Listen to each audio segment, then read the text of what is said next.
14.2, the law of cosines. Before we jump into it, I want to give you this triangle to solve. Go ahead and use the law of sines to solve it. I'll give you a second. Here's your pause screen. Did you solve it? Well, it should have been impossible. If you had set it up correctly, it would have been something like the sine of angle P over 3 equals the sine of, say, angle R over 6. No matter what you do, there's always going to be an unknown, two unknowns using the law of sines, right? Because we don't know any of the angles. However, we do know it's possible to figure this out because we've used side-side-side triangle congruence theorem before, so we know that this is a fixed shape, right? So we're going to do a quick little derivation here. Don't get too freaked out if you aren't able to follow along. This is just for folks to understand where the law of cosines comes from. So we're going to take that triangle we just looked at, right? Just kind of a scaling triangle here. And we're going to break it into two right triangles. So here's the height, and then we have this triangle here with a base of x, and then this triangle therefore is side b minus x, whatever that is. So go ahead and see if you can figure out step A here. It asks you to use the Pythagorean theorem to write a relationship for the side lengths of triangle BCD and for the side lengths of triangle ABD. So think about the Pythagorean theorem, right? A squared plus b squared equals c squared, and see what you come up with. So go ahead and pause again.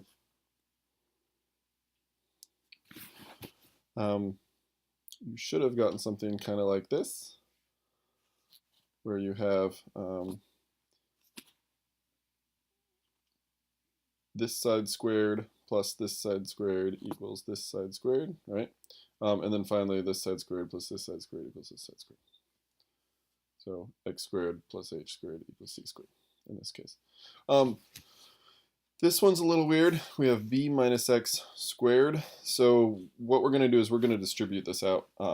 So we do b times b, negative x times b plus negative x times b plus negative x times negative x, which comes out to b squared minus 2bx plus x squared, and then we have that plus h squared as well. So then the book says something here. It says, notice that the c squared here term is equal to a set of terms here, right? So we have this x squared plus h squared and this x squared plus h squared. And what we're going to try and do in these steps is we're going to try and get rid of a few things. We're going to try and get rid of h because it's really hard to calculate h, and we just want to try and get it down to just angles and sides, right? So we just want capital A's or lowercase, capital A, B, or C, or lowercase a, b, and c. So we want to get rid of the h, and we want to get rid of the x, including b minus x, anything with x. We just want to get rid of those x's and put everything in terms of angles or side lengths of that large triangle. So that's kind of our ultimate goal. And when we set these two up, we notice that x squared plus h squared is equal to x squared plus h squared over here. We can substitute out that x squared plus h squared. And when we do that, we get something like this. Right? We get a squared is equal to b squared minus 2bx plus, now we've substituted in the c squared for that other part of that term. And this is nice because the h squared is now disappeared. We don't have to worry about h squared at all, or h at all. So it's totally gone, and it's out of there. Now the hard part is to get rid of this x. And we can define x using some other terms, right?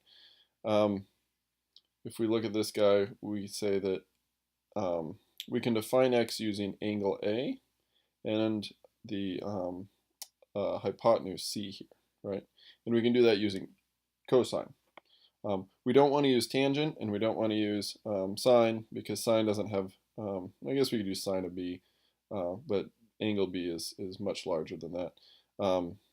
And we don't want to use, say, tangent of A because that involves H as well. So we're going to use cosine, and that's the cosine of angle A equals x over c. Cosine of angle A equals x over c. If we were to rearrange this equation, we can get x by itself, right? So we can give a term for x. That's x equals c times the cosine of A. So here's our term for x, and now we can get rid of x from our parent equation right here. We can simply substitute in, pick green, I can substitute in this term here, boop, and for x, boop, gone. And that gives us something along the lines of a squared equals b squared. There's a bit of an error here. Ignore this negative. A squared equals b squared minus 2 times b, right? This is all just copied straight off of this line. And then instead of saying c, instead of saying x, I'll say c times the cosine of A. So c times the cosine of A, and then finally the plus c squared. So this is a powerful expression, and that's right here in the law of cosines. So this is our law of cosines, and it says that a squared equals b squared plus c squared minus 2 times b times c times the cosine of A. I know it's a huge amount of information. It's this big, complicated equation, but it's the most powerful, robust version of these relationships within this triangle that we have. And we can solve a lot of our problems. Anything that we can't solve using law of sines, we can solve using this thing. And what we want to do is I want to point out here that it has a few terms. It actually has 4 terms, right? It has side A, it has side B in there twice for this. We'll just focus on this first one, right? It has side C in there twice. And then finally, it has angle A, right? So there are 4 different terms. If we are to use this, we need to know 3 out of those 4 terms. So we could know all 3 sides, and we're just missing the angle. Or we know an angle and 2 sides, and we're missing the 3rd side. Note here, though, if we're missing an angle, so let's say we have, or if we're given an angle and 2 sides, like let's say we're given side A, angle A, and side B, we might as well use law of sines to solve for this, right? We've used law of sines before. It's a simpler formula, so we really don't need to use law of cosines, although it is possible. So keep that in mind. The 2 times that we really have to use law of cosines is if we're given the 3 side lengths, right? Or we're giving 2 side lengths and the included angle. Then we just are unable to use law of sines, and we have to turn to law of cosines to use it. And so we'll give you some examples. The first one here, it's given 2 sides and the included angle. Let's just double check. We have triangle ABC, so therefore this is side B. This side is side C, so I'm just going to label this here with a little c, and this one right here is A, right? So we know C, we know A, we know angle B, that's it. So we figure out the version of the law of cosines that has 3 out of those. We can't just pick any old one, right, willy-nilly. We can't just say, oh, automatically we'll just use the first one. We need the one that has the angle that we care about. So in this case, it's angle B that we have that's known, right? So we want to use this second version. It's obviously the same thing. We could just relabel it, but we'll focus on using this second one, which is b squared equals a squared plus c squared minus 2 times a times c. Don't forget there's an extra c in here, times the cosine of b. It's a big, long, complicated formula. You can, if you have a good calculator, you can just plug it all into one calculator and do it all in one calculation.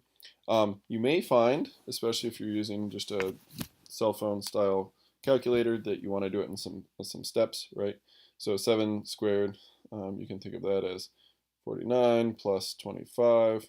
In fact, you can just do both of those steps together and say, what's that, 74?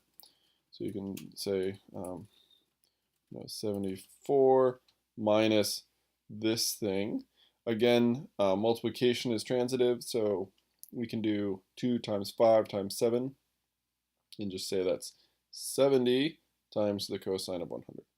So now I've broken it down into fewer components, right? B squared equals 74 minus 70 times the cosine of 100. And for this part, you really need the calculator because the cosine of 100 is some decimal, which gives us b squared equals 86.2, or it should, right, if you do it right, or b equals 9.3. So if b equals 9.3, how are we going to solve for the remaining angles, angle A and angle C? Well, we pick one of them, and we use law of sines.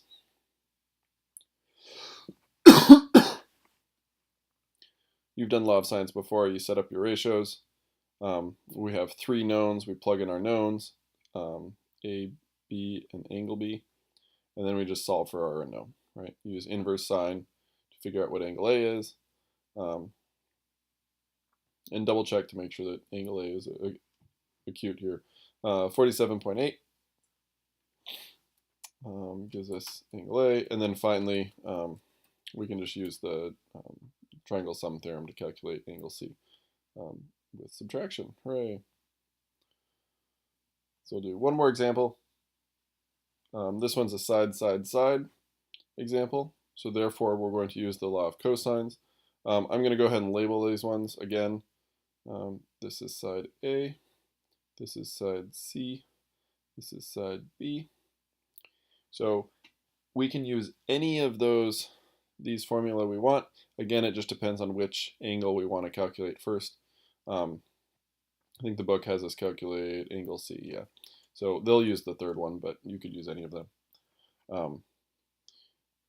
When we use the third one, we'll just, our result will be angle C. That's the only unknown, right, that we're going to solve for. So here's the third equation. We know known values for C squared, or C at least, that's 12. We know A is 10.5. We know that B is 6.3. And then we can put in 10.5 and 6.3 and 2. 10.5, 6.3, and 2. And then finally the cosine of C. This is our unknown. So then we can come up with some value. They kind of skip some steps here, but we can do 10.5 squared plus 6.3 squared. And that gives you, I don't know, a number. Since we're subtracting this whole thing times the cosine of C, which we don't know, we have to subtract this term, right, from 12 squared, and then probably have to make them both positive by multiplying by a -1. This just becomes a number, and then we'll divide both sides by this number, whatever this is, leaving us with the cosine of C. So the cosine of C you'll get to be some value, and that means you'll have to use the inverse cosine of this to calculate what C is. The inverse cosine of that comes out to about 87.4. So that's angle C. Angle C is about 87.4 degrees. Do we have law of cosines to find the other ones? No, we don't.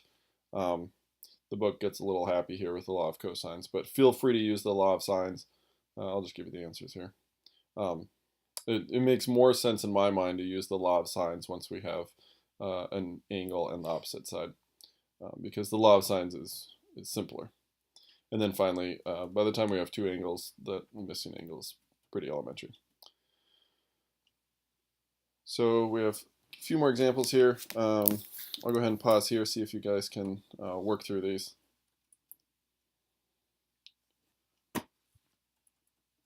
We can check our answers here in a sec. Oops. So no picture, but again with our standard labeling for triangles, we have 2 of the sides, and we have the included angle. For this one here, we have all 3 sides, right? So for this one, we were going to find our missing side, and we get angle A, or side A, sorry, is 40.9. They use law of cosines, but you can use law of sines now to find any of the other missing angles. They find angle B at 4.5, and then angle C at 2.5. Right? You could use law of cosines to solve for all 3 of these. Again, I just encourage you, use the easy methods if you can. Save yourself some scratch paper and brain power and etc. This guy here, we can set it up again using any angle we want to find out first. They calculate angle A at about 4. The one you do your first calculation on will be the most accurate. But I'm not going to ding you if you're off by just, a tenth of a degree or something.